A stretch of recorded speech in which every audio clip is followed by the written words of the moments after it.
In a quaint village nestled between rolling hills and verdant fields, there was a thriving community known for its rich faith and abundant harvests. The villagers attributed their blessings to their deep connection with God, always thanking Him for the bounty they received. Among them was a humble farmer named Josiah. Josiah was known for his radiant smile and generous spirit. He worked tirelessly on his land, cultivating a variety of crops, but he had a special fondness for watermelons. His watermelons were not just any watermelons, they were the juiciest, sweetest, and most vibrant in the entire region. Every year, Josiah would dedicate the first and best of his harvest to the Lord, following the principle found in Proverbs 3:9-10. Honor the Lord with your wealth and with the first fruits of all your produce. Then your barns will be filled with plenty, and your vats will be bursting with wine. He believed that by giving his best to God, he was acknowledging His provision and expressing his gratitude. One summer, the village faced a severe drought. The once lush fields turned brown, and the crops withered under the relentless sun.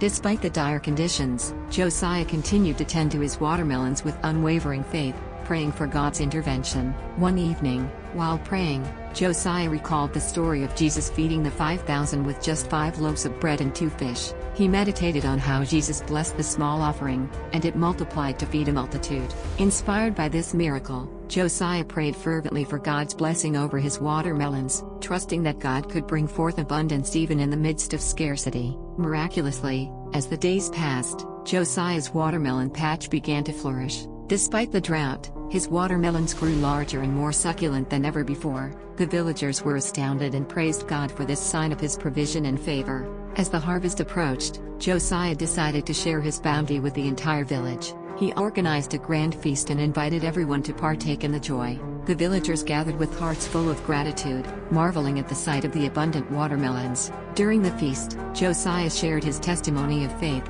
recounting how he trusted in God's provision and witnessed a miracle.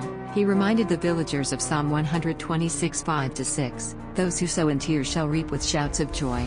He who goes out weeping, bearing the seed for sowing, shall come home with shouts of joy, bringing his sheaves with him." As the villagers enjoyed the sweet, juicy watermelons, they felt an overwhelming sense of happiness. It wasn't just the delicious fruit that brought them joy, but the tangible reminder of God's faithfulness and the power of unwavering faith.